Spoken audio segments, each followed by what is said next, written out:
Hello again, everyone. Welcome to Washington Gun Law TV. I'm Washington Gun Law President William Kirk. Thanks for joining us. Well, I have resisted doing this video because I enjoy doing videos about new ATF rules about as much as I enjoy doing videos about force reset triggers, solvent traps, root canal surgeries, and colonoscopies. But as we know, while I was out of town last week, the ATF was real busy dropping a huge new rule, and it has a lot of people really puzzled and wondering, what does this rule even mean to them, and does it even affect them at all?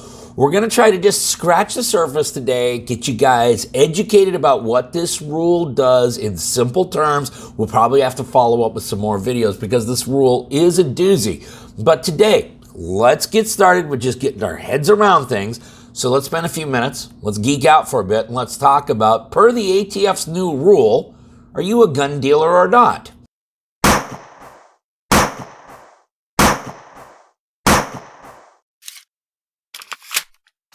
Okay, before we get going too far down the road we're going down, proud to announce that this video is being brought to you by Right to Bear. That's right, legal protection for self-protection. Listen, good lawyers aren't cheap, cheap lawyers aren't good. You're not truly prepared unless you have Right to Bear back you.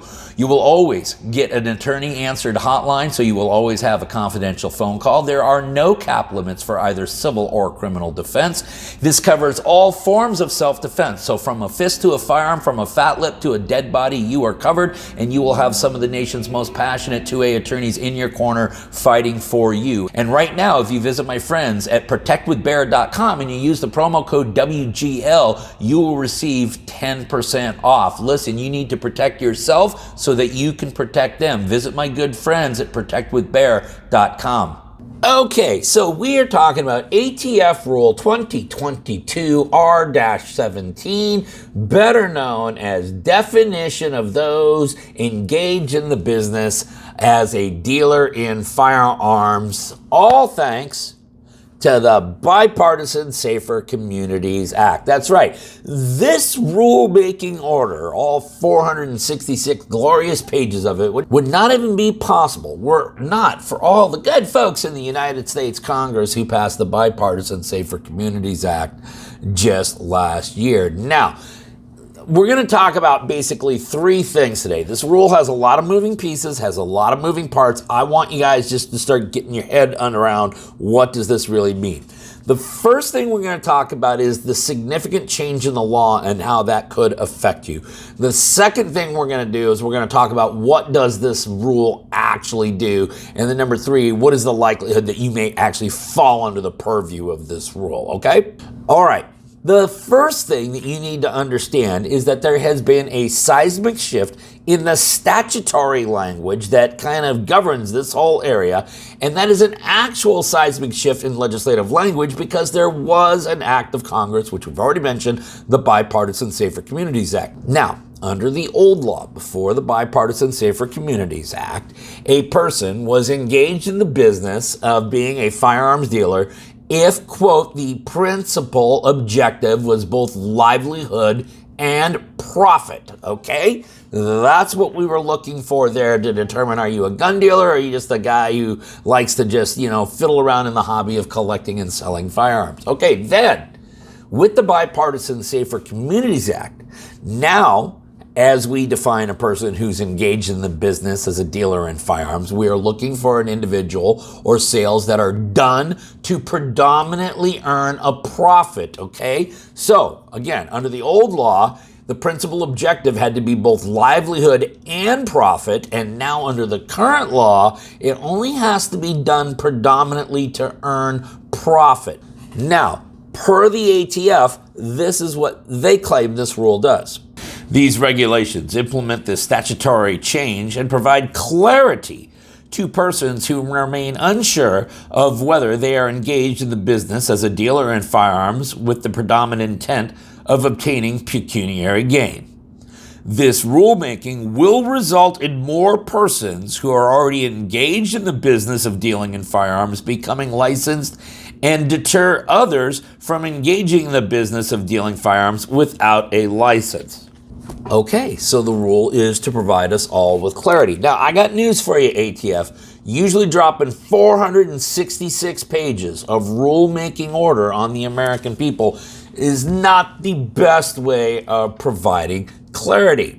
Next, what does the rule do? Well, the rule does a lot of different things. According to ATF's own rulemaking order, the rule does the following. First, the rule finalizes an amendment to the regulatory definition of dealer to clarify that firearms dealings may occur whenever or through whatever medium qualifying domestic or international activities are conducted.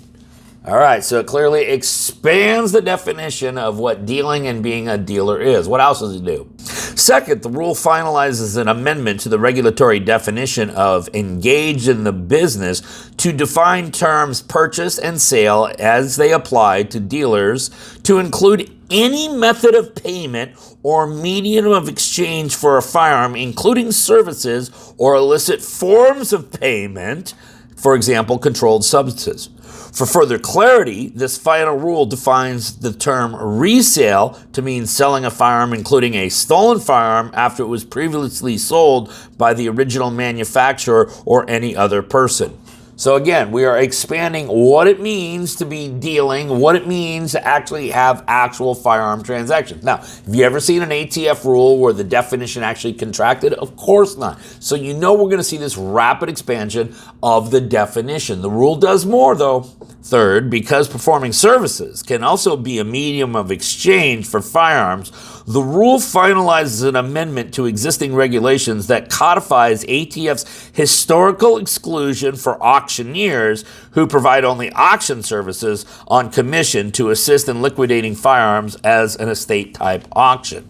So great news, auctioneers, you will not get sucked into the confines of this rule. For the other 99.999% of my audience, however, there is still more. Fourth, the rule clarifies who is required to be licensed as a wholesale or retail firearms dealer by finalizing a list of specific activities demonstrating when an unlicensed person's buying and reselling of firearms presumptively rises to the level of being engaged in the business as a dealer. It also finalizes a separate set of presumptions, indicating when a person has the intent to predominantly earn profit through the repetitive purchase and resale of firearms. And I want you to understand that many of you are thinking like, okay, this is going to apply to the brick and mortar FFLs or the home-based FFLs. No, it doesn't, because see, they're all FFLs.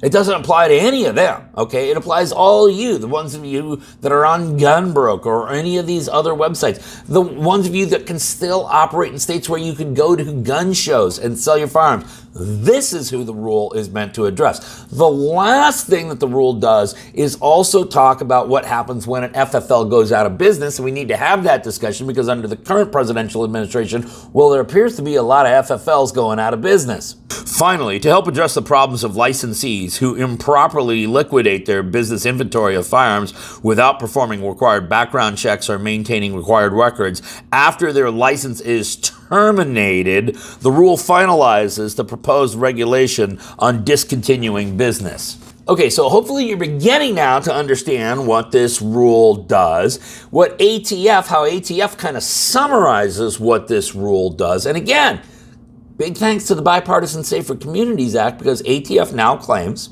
Section 12002 of the Bipartisan Safer Communities Act broadened the definition of engaged in business under 18 U.S.C. 921 A21C by eliminating the requirement that a person's principal objective of purchasing and reselling firearms must include both livelihood and profit, and replacing it with the requirement that the person must deal in firearms to predominantly earn a profit. The Gun Control Act now provides that, as applied to wholesale or retail dealer in firearms, the term engaged in business means a person who devotes time, attention, and labor to dealing in firearms as a regular course of trade or business to predominantly earn a profit through the repetitive purchase and resale of firearms. All right. So essentially, once again, what we are doing is we are expanding the definition now so that anyone who is even occasionally engaged in reselling firearms for a minimal profit can now be found by the ATF to actually be engaged in business as a dealer in firearms, and therefore, if you're not operating under the confines of an FFL, you're a criminal. Now, done to predominantly earn profit. That is going to be the catchphrase by which everybody is going to be assessed. And according to the ATF, this is what it means. As now defined by the Bipartisan Safer Communities Act, the term to predominantly earn profit means that the intent underlying the sale or disposition of firearms is predominantly one of obtaining pecuniary gain, as opposed to other intents such as improving or liquidating a personal firearms collection. The statutory definition further provides that proof of profit shall not be required as the person who engages in the regular and repetitive purchase and disposition of firearms for criminal purposes or terrorism. Now think about that. That is the great escape hatch for all of this for the ATF. If they believe you are engaged in this activity as a criminal, and of course if you're doing it without the license, of course then you are engaged in criminal activity, then they don't even need to establish that it was done even at all, at any point, for profit. And this is really important, dealing now, the activity of dealing in firearms can be done through multiple mediums, multiple platforms, for multiple different reasons of pecuniary gain, according to the new ATF rule. Therefore, in light of the Bipartisan Safer Community Act's changes to the Gun Control Act, and to provide additional guidance on what it means to be engaged in the business as a dealer within the diverse modern marketplace for firearms, the notice of proposed rulemaking proposed to amend the regulatory definition of dealer in 27 CFR 478.11 to clarify that firearms dealing may occur wherever or through whatever medium qualifying activities are conducted. As many of you may recall, there was concern that there was going to be this minimum threshold. That is, if you sold X number of guns over a certain period of time, then you would be engaged in the business as a dealer. Now, while many of us were concerned about having a bright line rule, the truth of the matter is that the law often operates best when there are bright line rules. It doesn't really leave us guessing at what we can and cannot do. The ATF, of course, didn't want any bright line rules, because if you have bright line rules, that doesn't allow the ATF to be fungible and kind of make the rules apply over here but not apply over here, and that's exactly what they wanted. Don't believe me, this is how ATF is now going to determine whether or not this was done to predominantly earn profit. And let me also point out that in many of these cases, these will be rebuttable presumptions, which means if you are engaged in any of these types of activities, the law will presume that you are doing this to earn a profit, and it will be your burden to overcome it. As ATF puts it, and this is really in many ways what the rule is all about, rather than establishing a minimum threshold number of firearms purchased or sold, the notice of proposed rulemaking proposed to clarify that absent reliable evidence to the contrary, a person would be presumed to be engaged in the business of dealing firearms when the person... Okay, so here we go. If you are doing any of the following activities, you are going to be presumed to be doing this predominantly for profit. What things could you possibly be doing? They include: 1, sells or offers for sale firearms and also represents the potential buyers or otherwise demonstrates a willingness and ability to purchase and sell additional firearms. The mere selling of a firearm and saying, I can do this again in the future, will mean that you are now engaged in the business as a dealer and doing this predominantly for profit. But guess what? There is many, many more ways that they can establish that, including: 2, spends more money or its equivalent on purchases of firearms for the purpose of resale than the person's reported taxable gross income during the applicable period of time. As a side note, if you have a person who maybe is only making a couple $1,000s a month and then loses their job, turns around and sells one of their semi-automatic rifles for $2,500 that month because they needed it to cover rent and the car payment and all of that, since technically the profits of that sale exceeded their monthly income, well, now they are a dealer. But oh, no, guess what? There's even more.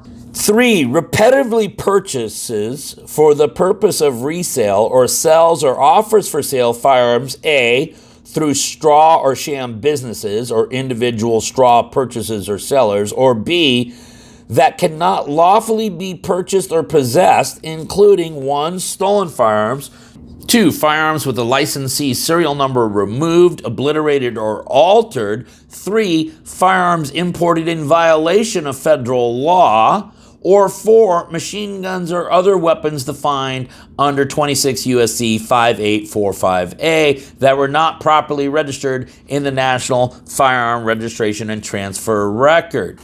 I don't really have a problem with that one because clearly, if you are doing all of those things, you're already breaking the law. So what ATF is saying is well, we're just going to add another law that you're breaking. But guess what? That's not the exhaustive list. There is more, including 4, repetitively sells or offers for sale firearms, A, within 30 days after they were purchased, B, that are new or like new in their original packaging, or C, that are of the same or similar kind, for example, manufacturer, model, caliber, and action. All right. So quickly reselling firearms, selling multiple similar firearms, the Brian Manalowski issue that we talked about on this video right here in Arkansas. Yeah, that will mean that you are engaged in the business as a dealer as well. There's more. 5, as a former licensee, the person sells or offers for sale firearms that were in the business inventory of such licensee at the time the license was terminated and were not transferred to a personal collection in accordance with federal law. Okay, so if you're a former FFL because you've lost your FFL and you're liquidating your collection, yes, you would still be engaged in the business as a dealer. And then there's also more criteria, including 6, as a former licensee, sells or offers for sale firearms that were transferred to a personal collection of such former licensee or responsible person prior to the time the license was terminated. So this is an FFL who knows they're about to get their ticket punched, takes all the inventory, transfers it to themselves, FFL gets yanked, and then they liquidate from their personal collection. That too would be a person who's defined as being engaged in the business as a dealer. Now remember, if by chance you are engaged in any of those last activities that we went through that exhaustive list, then under the ATF rule, you are presumed to be a dealer and it would be your burden to then overcome it, okay? Now, this is the first in a series of videos. I know many of you are gonna start having questions. Go ahead and put them down in the description box. When we see the same question pop up, we will go through the rule, we will figure out the answer together, and we will let you know. The last piece of information you need to be aware of is that this rule will go into effect 30 days from the date in which it's actually published in the Federal Register. I do not believe publication has occurred yet, but we are probably looking sometime mid-May for the effective date of this rule going into effect. The final thing I want to leave you with is this. We talked already about Brian Manalowski in Arkansas in this video right here, and we've talked about him in a couple of other incidents. Let me also remind you, folks, of a gentleman named Randy Weaver, who lived out in Ruby Ridge, Idaho, whose son and wife were murdered by ATF. Let me also remind you of something that happened down in Waco a number of years ago with the Branch Davidians, where countless individuals were burned to death alive. Now, in all 3 of those incidents, what was it that David Koresh, Randy Weaver, and Brian Manalowski had been accused of? That's right. Being engaged in the business of an FFL without actually having the license. That is the reason that all of those people at those various locations ultimately were killed by the ATF. So is this a rule you want to be messing around with? Listen, we preach lawful and responsible gun ownership at this channel all the time. So we're never going to encourage people to actually go out and willfully violate the law. But in this instance, we're going to add a special caveat to that, which is, hey, by the way, it's a great way to get yourself killed by the ATF as well. We'll go ahead and link the rule up down below so that you all can start geeking out on all 466 pages for yourself. If you guys got any other questions, if you want us to do another video about a specific aspect of this rule, you should know how to get a hold of Washington Gun Law by now. If you don't, that's okay. That information is down there in the description box as well. And then finally, let's everyone remember that part of being a lawful and responsible gun owner, like we talk about all the time here, is to know what the law is in every situation, how it applies to you in any instance that you may find yourself. Until next time, thanks for watching. Stay safe.